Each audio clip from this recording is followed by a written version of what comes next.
Aujourd'hui, j'ai envie de vous proposer une sélection de 10 patrons qui floutent le ventre. Je vous mettrai aussi des petites infos tissus et aussi des exemples de réalisation de clientes pour que vous voyez le modèle sur différentes morphologies. Quand je patronne un vêtement pour ma marque de patron, l'usine à bulles, j'ai vraiment des critères précis que je liste au préalable. Donc il y a des critères stylistiques, et aussi des critères morphologiques. Un des critères qui revient régulièrement, c'est le fait que le vêtement soit saillant, mais sans être serré, sans mouler, et notamment sans mouler le ventre. Il y a des périodes où porter un vêtement moulant, ça va pas nous gêner, et d'autres où le fait d'être moulé, ça va nous mettre mal à l'aise. Et c'est vraiment un avantage de coudre ses vêtements soi-même, parce qu'on peut justement se focaliser comme ça sur des zones de notre corps pour les mettre en valeur, pour les flouter. Je vous propose de passer en revue 10 patrons de ma boutique l'usineabulle.com qui ont cette capacité de flouter le ventre. Premier patron, la robe, tunique, t-shirt Isia. Pourquoi est-ce que ce patron floute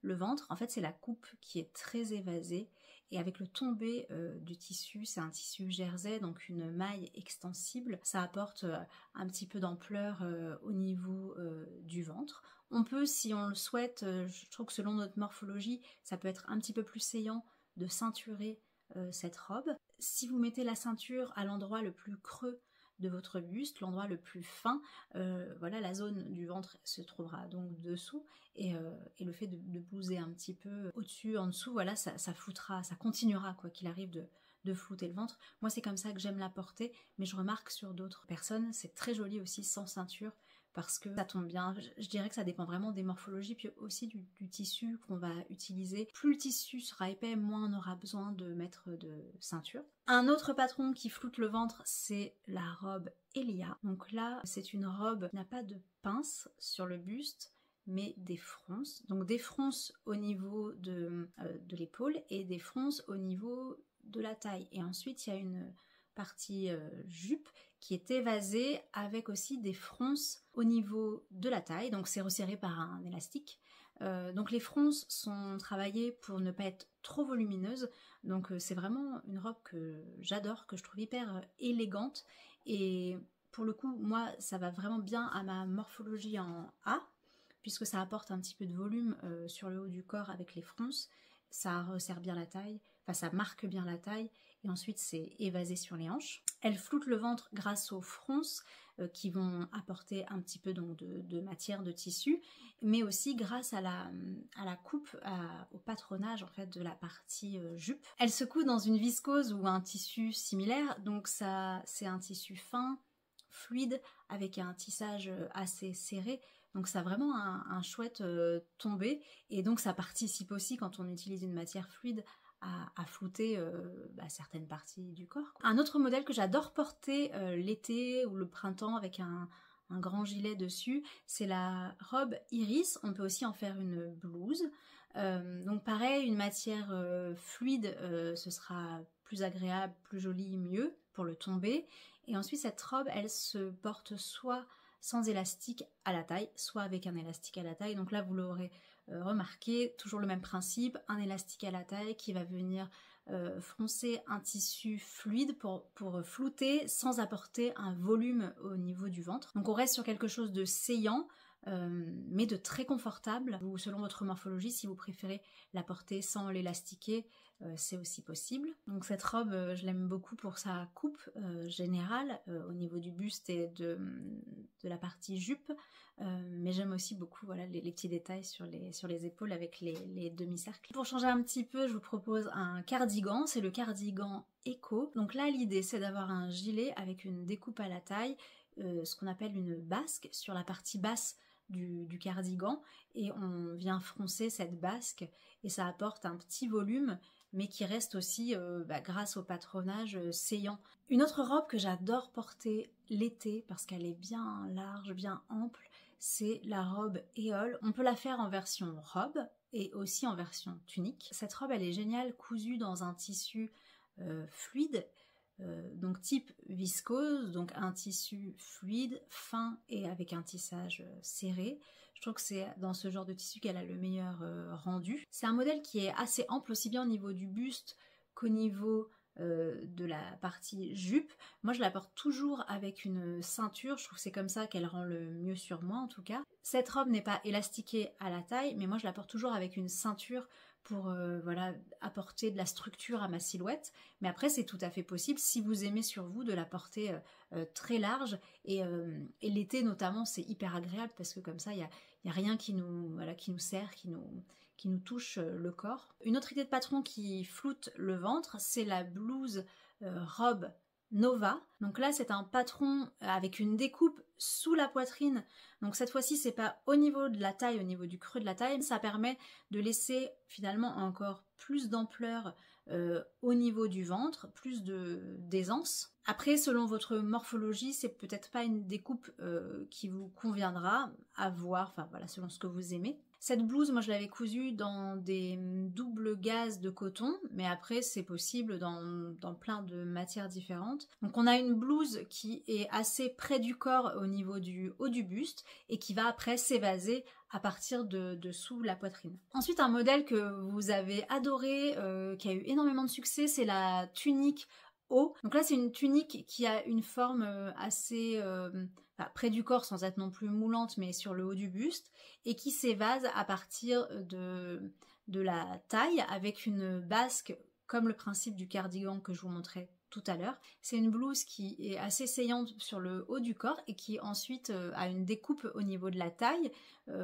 pour coudre une basque, donc qui donne de l'ampleur aussi au niveau du ventre, mais toujours avec des lignes travaillées pour que ce soit pas juste des rectangles qu'on fronce, puisque là ça pourrait apporter un peu trop de volume. Surtout que cette tunique, elle se coud, moi je l'avais cousue dans une double gaze de coton, et donc c'est une matière qui est assez fluide mais qui apporte quand même un petit peu de volume s'il y a trop de fronce. Donc là voilà, avec ce modèle ça passe nickel, et on peut aussi la coudre avec une viscose ou un tissu similaire, donc toujours un tissu fin, fluide, etc.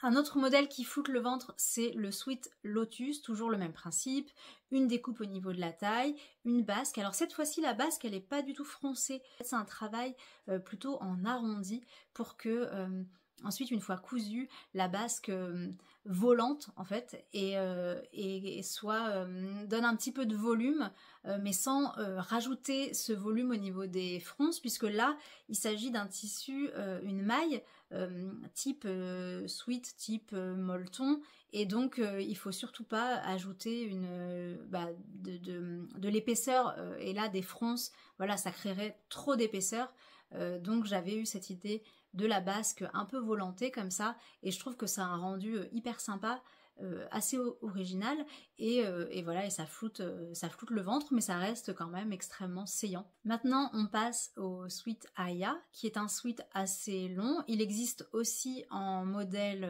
enfant, si ça vous intéresse, si vous voulez faire un duo mère-fille par exemple. Je sais que certaines aiment bien faire ça. Donc il est assez long, avec une découpe asymétrique, un petit peu plus long derrière que devant. Et pourquoi est-ce qu'il floute le ventre? C'est parce que le modèle est évasé, et donc forcément ça apporte de l'aisance au niveau du bas du buste et au niveau du ventre, donc voilà, c'est hyper agréable à porter. Ce modèle se coud dans un tissu type sweat, type molleton, type French terry, mais pas trop fin, faut qu'il y ait quand même un peu de tenue, c'est quand même plus sympa, plus joli je trouve pour le tombé du vêtement. Et comme dernier patron qui floute le ventre, je vous propose la robe pull flocon. C'est une robe qui a énormément de succès cette année. Alors je sais qu'elle en a eu les autres années, mais je veux dire cette année j'ai vraiment regardé en fait chaque mois les patrons qui se vendaient le mieux, et la robe flocon cet hiver elle arrive toujours première. Donc voilà, je suis vraiment ravie qu'elle vous plaise. C'est vrai que c'est une robe hyper agréable à porter, on l'enfile, elle fait toute la tenue, on met juste des collants épais avec. J'ai vraiment travaillé les découpes au niveau du buste avec beaucoup d'attention pour que ce soit saillant, que ça suive les courbes du corps, mais que ce soit pas moulant, et que surtout ça ne moule pas le ventre. En plus on la coud dans un tissu qui est assez épais, donc toujours une maille type sweat, type molleton, mais quand même un petit peu plus épaisse que pour les autres modèles que je vous présentais. Donc vous inquiétez pas, de toute façon, je vous donne toutes les infos dans la notice ou même dans la description de ma boutique ou même dans les articles que j'écris à chaque fois que je sors un patron. J'écris un article sur mon blog avec tous les détails et comme ça, vous savez exactement quoi chercher comme tissu. Enfin, je trouve que c'est important de bien vous guider puisque ce sont des vêtements moi que je crée pour moi, pour les porter. Donc je les ai testés, je sais exactement quel tissu il faut pour que ça rende bien. Alors après, vous pouvez aussi avoir d'autres idées et tester d'autres choses et pourquoi pas, il n'y a pas de problème. Mais si vous doutez, n'hésitez pas quand même à bien suivre mes indications. Je pense que c'est quand même un plus dans mes patrons et comme ça, voilà, vous pouvez coudre plus sereinement en sachant que la matière que vous avez choisie sera la bonne pour un beau rendu, puisque forcément une matière peut complètement changer un rendu et complètement foirer un projet si vous choisissez la mauvaise matière. Voilà, ma sélection de 10 patrons qui floutent le ventre est terminée. Donc il faut savoir que ces patrons-là peuvent être aussi utilisés en début de grossesse, ça peut tout à fait fonctionner. Après, à la fin de la grossesse, c'est un petit peu plus compliqué puisque le ventre va vraiment partir en gros sous la poitrine jusqu'au bas-ventre. Donc là, par exemple, un modèle élastiqué, ce sera assez désagréable. Mais une autre fois, peut-être, je vous ferai une vidéo sur ce sujet si ça vous intéresse. J'avais déjà écrit un article sur mon blog si vous voulez le chercher, si vous êtes enceinte et que vous cherchez des modèles spécifiques pour ça. Si vous débutez dans la couture de vêtements et que vous n'êtes pas encore à l'aise et que vous avez peur de vous lancer, n'hésitez pas à jeter un œil dans la barre d'infos. J'ai créé une série de conseils que je vous envoie gratuitement et vous pourrez comme ça avoir plein d'infos sur des astuces pour avant de débuter et de coudre vos vêtements, plein de petites choses à savoir. Et si vous n'êtes pas prête à vous lancer dans les vêtements, j'ai aussi un patron de sac gratuit qui est aussi en lien dans la barre d'infos. Et si vous êtes prête à coudre des vêtements et que vous voulez vous lancer tout de suite, vous trouverez aussi le lien vers ma boutique de patrons. Je crois qu'il y a presque 40 patrons dans ma boutique. Donc voilà, vous aurez le choix pour vous coudre une super garde-robe avec des modèles qui vous ressemblent, avec des super tissus, etc. Cette vidéo est terminée. Merci d'avoir passé ce petit moment couture avec moi. Je vous fais des gros bisous et je vous dis à la prochaine. Ciao!